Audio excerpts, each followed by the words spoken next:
Hi, it's Andy from Pure Yorkshire Honey. Welcome back to the channel. So it's well documented that I've got some good Buckfast queens, but I also have a nice local bee, I call it. It's off when we originally started beekeeping 5 years ago. We started on Red Queen. We just got a new package off the local beekeeper, the local bee.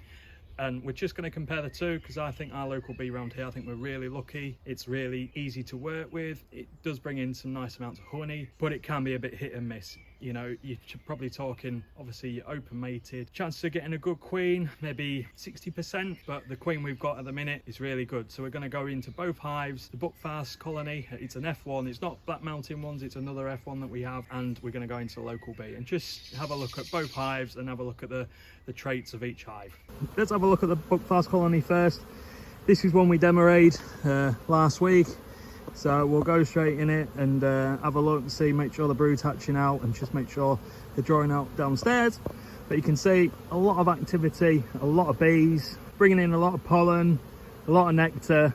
Oilseed rape's probably still got another week to go here, but horse chestnut's out now.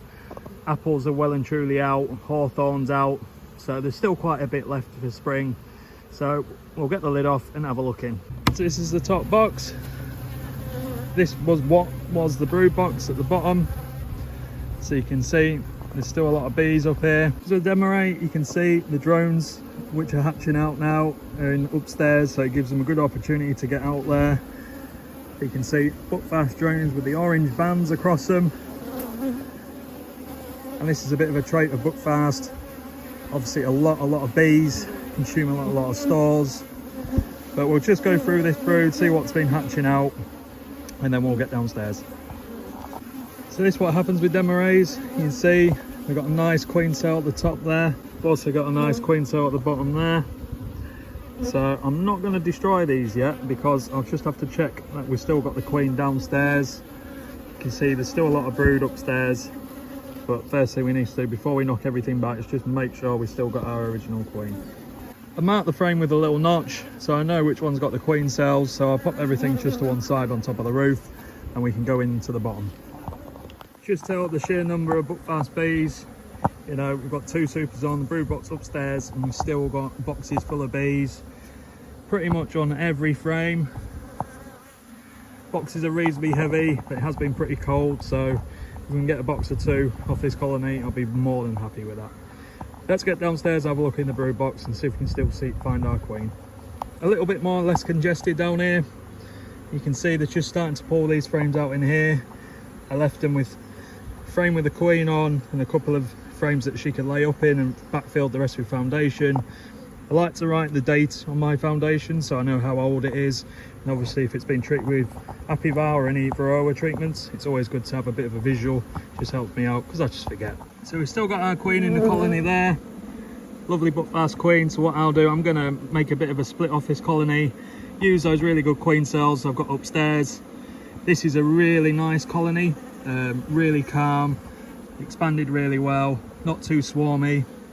She's just at the edge of the frame there, and I've wanted to graft off here, but they've sort of like done the hard work for me and produced a couple of really nice queen cells, so I'm going to use them and make up a little new.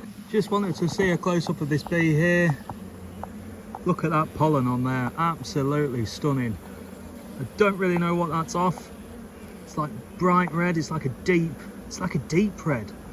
Fantastic colour pollen, some nice sort of light coloured pollen on the other bee there, but a fantastic colony this.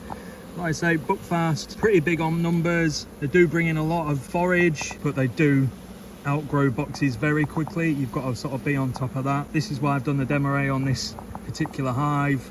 So we'll just go through, make sure there's no other little sneaky queen cells or anything like that. So what I've done, I've put this colony back together and I've just double brooded it. I've got the supers upstairs and then I've got the queen excluder, and then I've got the original brood box at the bottom with the original frames that are tainted with Apivar. I've got the frame, the box with pretty much new foundation apart from 3 frames, and then we've got 2 boxes full of bees and full of nectar. So hopefully in the next week or 2 we'll take this off and we should have some good honey.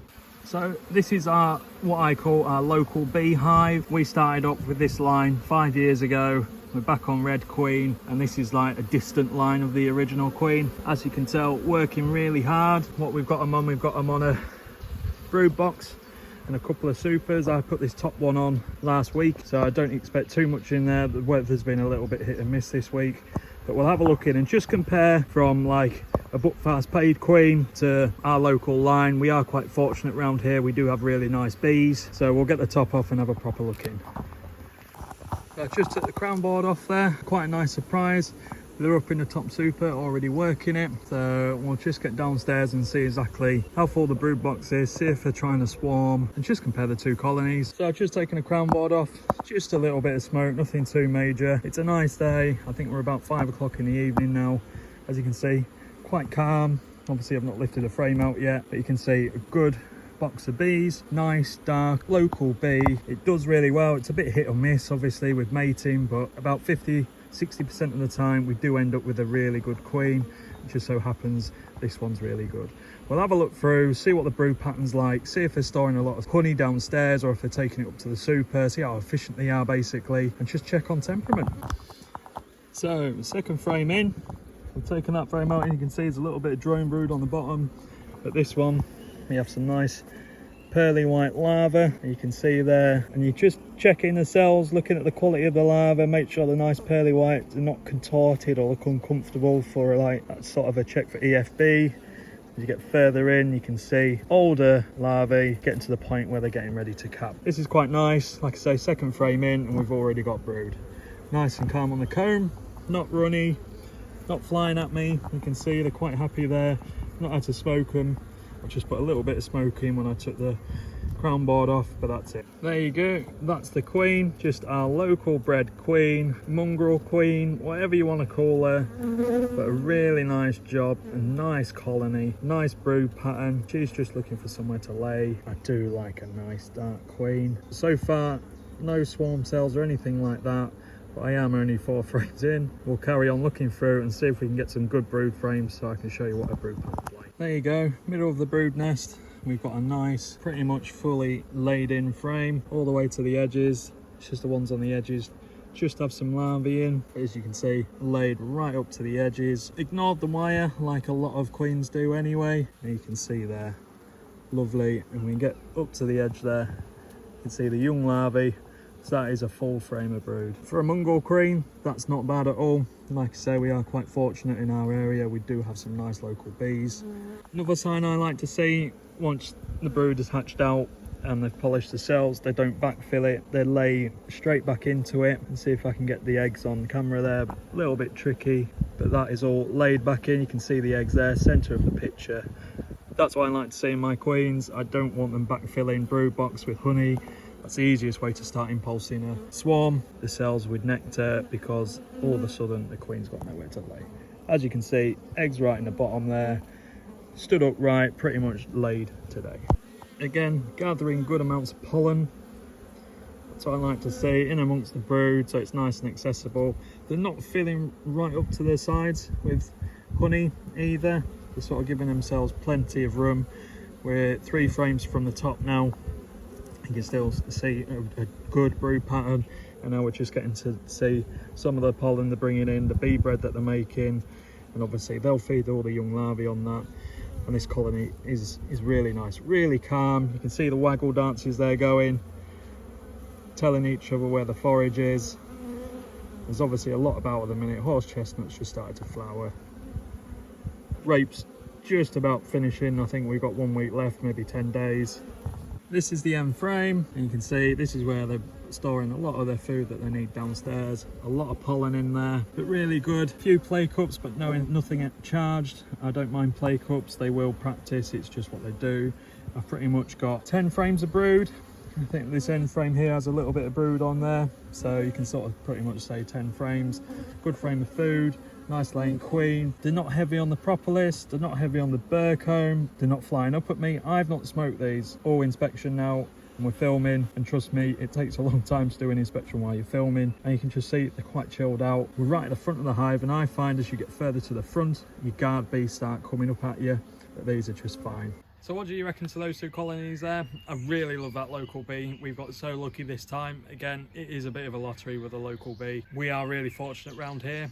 The Buckfast, great. F1, what's not to like? That hive especially, really calm to work with, gathering honey. You could say we've already had to do some swarm management, where the local bee we haven't. Buckfast just naturally expand at an exponential rate. So I probably expected that, but I am really happy with them both.